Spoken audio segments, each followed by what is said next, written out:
Alright, it's Saturday, the last day in our Wes Craven week, and I wanted to go out on something really fun, of course, but also talking about how fun and how sort of genre jumping this movie is. Another thing this movie really highlights well, as far as it kind of being the closing movie for our sort of Wes Craven thing going on here, um, is something that's kind of been popping up throughout his filmography is his serious affection for like the underprivileged. Like you'll see write-ups about like the Hills Have Eyes that go into people seeing that in that. Another thing that sticks out is Music of the Heart, which is one that seems like it'd be the really random thing in his filmography, and the one where it's like, wait, he did that. And it maybe was a thing where it was like he did it. It was his exchange with the studio to do Scream 3, essentially. He wanted to do like an actual serious movie. And that movie is also like a much more straightforward look. Just kind of looking at the underprivileged and how they can sort of come out of that life and be triumphant. And he didn't have to go through like, another genre, or the horror genre, or whatever. But it's interesting how sort of beautifully he was able to mesh those when he brought it to the horror genre with the people under the stairs. But like I said, among the other genres that this movie falls into as well. But yeah, so we start with these characters where it's a story that we've known since the beginning of time, where people are dealt such a shit hand, and they're living so far under the rich that are basically sucking everything out of them, that they resort to crime out of desperation. Only in this case, we're basically seeing this through the point of view of a kid. Like, obviously, Ving Rhames is kind of like the driving force for this, and the whole situation around them, where it's like he's got other, positive figures in his life, like his sister, but they're stuck in this situation where the mother is really sick, so they're basically been backed into a corner, and Ving Rhames is the one that's going to come in and say, well, let's do this thing instead, where it may get us into trouble, but that's the situation. I like the fact that Leroy is kind of this gray character throughout the movie, where it's kind of like when he first comes in, he does seem like he might be unsavory in a way, but they kind of keep this ground of we're not sure how much he's in it for himself and how much he actually is helpful and how much he actually does care about the sister, because the movie has a lot of different directions it's going to go in. But I like the idea of bringing a gray area into this from the start, since it's never like this sort of, no pun intended, black and white situation. But yeah, but looking at the way this movie goes into the idea of the rich get richer, poor are going to get poorer, and one is basically because of the other, because the rich are constantly taking. And so to use that as like, as far as making the characters like unsympathetic, the rich characters, the idea of making them horror movie characters is a really fun idea. And takes this movie in some, like, you see that setup and you think like, oh, okay, so I see what the movie's doing. But as it goes on, Craven really goes for the surprise factor of how deep and how depraved this is going to go, because the more you read into it, that's basically what it is. Like, Bill Cobbs is not kidding when he has his monologue where he's telling the story about how it's revealed that Everett McGill and Wendy Roby, who are playing the psychotic landlords, are actually brother and sister, even though we spent the whole movie thinking they're husband and wife, and they have children. And the idea that the richer they got, the greedier they got, the greedier they got, the crazier they got. And it's weird how sort of reality-based that kind of is. So, like I said, to use that as a jumping-off point and make a horror movie, there's something very clever about this movie, and kind of much more to what it looks like than just the surface. So, adding another element into that, the child abuse angle, especially child abuse that stems from like extreme religion, and kind of seeing that in the relationship between them and Alice. So there's a lot going on in this movie, and the fact that this movie is basically a comedy at the end of the day really shows kind of Craven at the peak of his powers, of all he's able to juggle and all the different genres he can bounce around with, to get one or two single points across that may seem totally unrelated to a horror movie if you're not really looking at it, which is fantastic. And then, of course, the whole idea of the title sounds like something scary, but the title is basically the least of what we should be afraid of. And like when we introduce Roach, and how Roach seems like he's one of the people under the stairs, and he might seem a bit monstrous at first, or monster-like, and then it's revealed that he might be he may not just be more human than the antagonist of the movie. Roach might be one of the more human characters in the movie as a whole, which is interesting. So, in talking about the way we kind of set up this allegory of the rich and the poor and above and below and stuff like that, I find it especially interesting that this movie feels like it was way ahead of some pretty new movies, some pretty high-profile movies. Like, take, for instance, Oscar juggernaut Parasite, where the whole idea of Parasite was, you know, the rich lived up here, and they were basically unaware of the below living underneath. And it was this sort of visual allegory going on, but also said so much about, you know, classes and all that.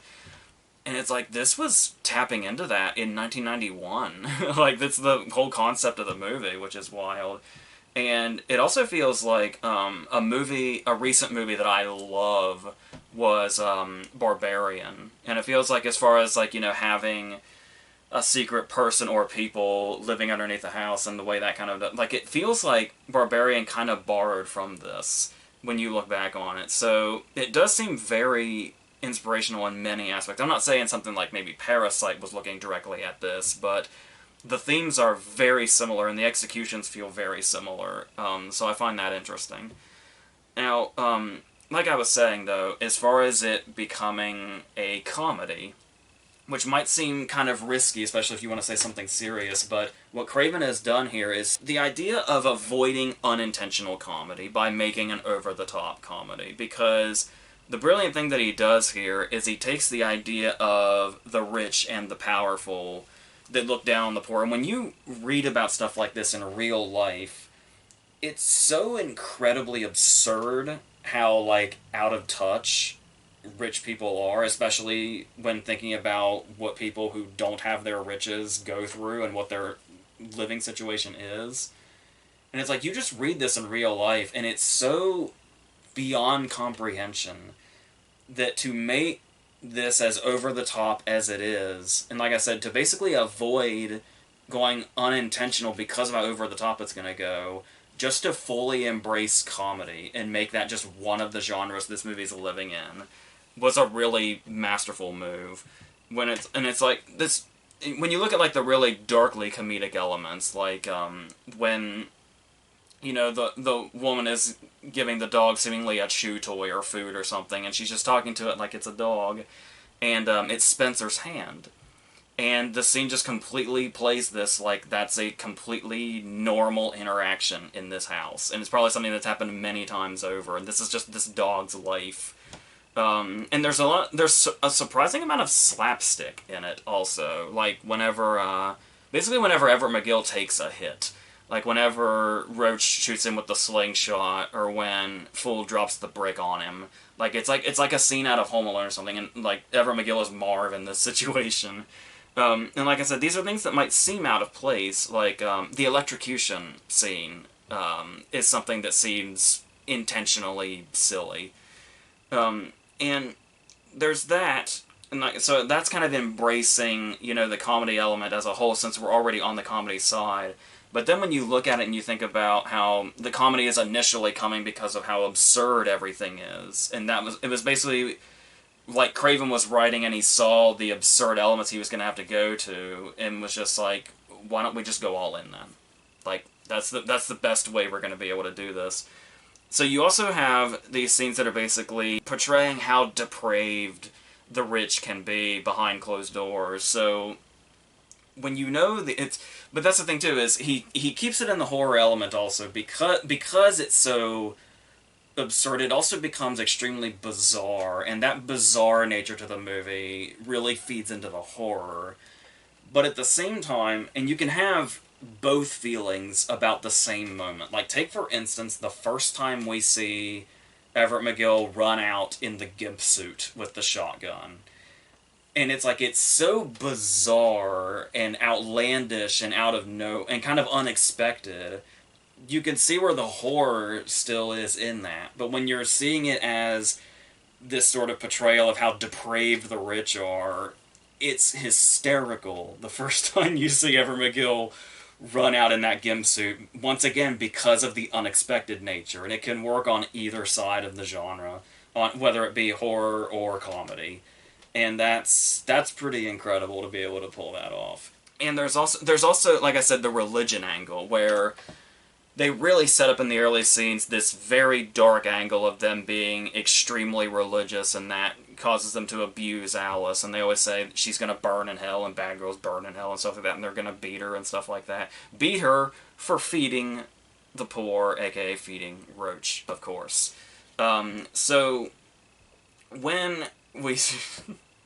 Whenever Ever McGill says the words burn in hell in this movie, like, it starts off very scary in that first scene with Alice when we set up the child abuse angle. But the more it goes on and the more absurd it gets, every time Ever McGill says burn in hell, or even every time Wendy Robey says burn in hell, it gets funnier. Because it just gets more ridiculous as it goes, but is the perfect representation of, like, extreme religion and stuff like that, and just how ridiculous the whole thing is, but how people use it for evil. And so, it's like I said, everything's just like each genre is just playing right into the other one, and it's so well done. It's this perfect recipe that he's put together. And there's even also moments where, like, because of this sort of comedic angle, even despite the bizarre nature of the horror stuff, the gore is really confronting. Like, the gore is really extreme in a sort of surprising and unexpected way. But then, like I said, at the same time, they balance it. Like, when Roach uses the top half of Ving Rhames' body that's now been ripped open, and you can see all the insides, to scare away the other people under the stairs, away from Fool and Alice. And then it's revealed that Roach was just using him as, like, a puppet. And it's like, well, that's... The image itself looks sadistic, but in context, it's actually quite funny. And like I said, how he managed this balance, I don't know. Like I said, this really, I can't express this enough. I feel like this movie was, it's Craven at the peak of his powers sort of at this time, and then as he went into the 90s, he was able to, not that his 90s were perfect, because Vampire in Brooklyn was in there, but like I said, we're like 5 years away from Scream and that whole franchise coming up. So, like I said, you can really see that by the time Craven sort of resurged his name with Scream, he really sort of figured himself out and figured out how he was able to use the horror genre in such different and more fresh ways before Scream came in and basically refresh, horror, especially horror in the 90s, like, right as this big moment was happening. There's also some really clever things thrown in there also, like, the way, like, and just little tiny things, like the fact that, Fool is able to hide around the house for a little while longer, despite Leroy calling out to him, because Leroy calling out Fool, they just automatically think that he was screaming Fool at him, at Ever McGill. So, and there's a nice sort of irony there where it's like while thinking he was being called a fool, he actually still is a fool in this moment, even though that wasn't what was happening. It's beautiful. It's kind of beautiful writing, actually, and fantastic. There's also, I like the way Spencer's ring is used in sort of multiple ways, in multiple useful ways. Like, because there's the first time we get the good look at it, where the woman has basically clocked it and realizes that he's probably not from the gas company. So that's one use that it has. And then there's the other moment, once again, a very darkly comedic moment, that lets Fool know exactly what's going on when he says, when he asks the dog, what have they been feeding you? And the dog just spits out the ring. And it's like, to establish it in that way, to establish that it's Spencer's ring, in that moment, that's also that moment that tells us she knows who he is, or what he's doing anyway.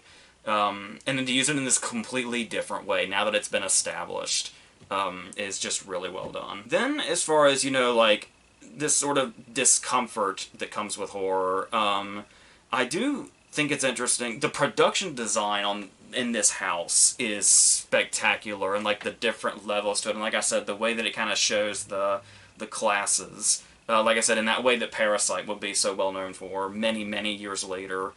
But the idea also of like being in someone's home and like feeling that you don't belong, especially if it's people you're afraid of, or it's a house that you've heard so many legends about. And so, like, even though it may look normal, at least one floor looks relatively normal. It still looks like ancient in this really off-putting way. But you can kind of get the sense that people live here if you're looking at, like, just this main floor here. But then as we go further into that and we see, like, you know, like, the pictures of the dog and, like, the chains on the bedpost and stuff like that, and, like, how it just gets weirder and more bizarre as you go in. And then, like, that's just the tip of the iceberg before you even go to the other levels and see what's going on here. And the actual graveyard that is in multiple ways, that's basically in the basement. And then, and not to mention, you know, the living children, do we want to call them, I guess? That's what they started off as. And yeah, and basically creating monsters underneath it's wild. And obviously the idea of the monsters coming back for you is something that circles back around. But there's also moments in here that are clever, like when we see what I've talked before about how Craven really had a way of like kind of trying to subvert the drama and expectations, and he liked to kind of play with the audience. It's like especially the horror fans. Like there's the moment that we didn't typically see this far back in horror movies, which was the character that realizes what they shouldn't do. Because obviously horror is the land of people doing what the audience knows they shouldn't. So we have this moment where Fool sees, you know, movement in the basement and basically says, you know, I'm not stupid, and leaves. But then at the same time, the way they pull him back in, where it's already been established that Leroy basically said, oh, you're too chicken shit to do this. So there's actual motivation for the character to do the things that he does and makes the decisions that he makes. There's even that moment when Evan McGill's coming with the shotgun, and he knows the danger that's coming, and he still refuses to go into the basement, even though Alice tells him that that's where he'll be safest, because he knows the people under the stairs are down there. And so it's like you can actually see the real sort of decisions being made and the logical decisions being made as far as like seeing them through his perspective and through like a child's perspective. And what's the idea of it? It's basically like the child in the movie is the one that like makes the most constructive decisions. So it's like where his mind just kind of goes to the most obvious place first because he's a child. And the way they use that is really great. And even just little moments like I said, just little subversions, like the first time they get almost attacked by the dog, and then they get it closed off, and there's that moment where it's this long, silent moment where Ving Rhames is kind of looking through the window for the dog, long enough that you expect there'll be like a jump scare, like the dog in the window, and then it just doesn't come.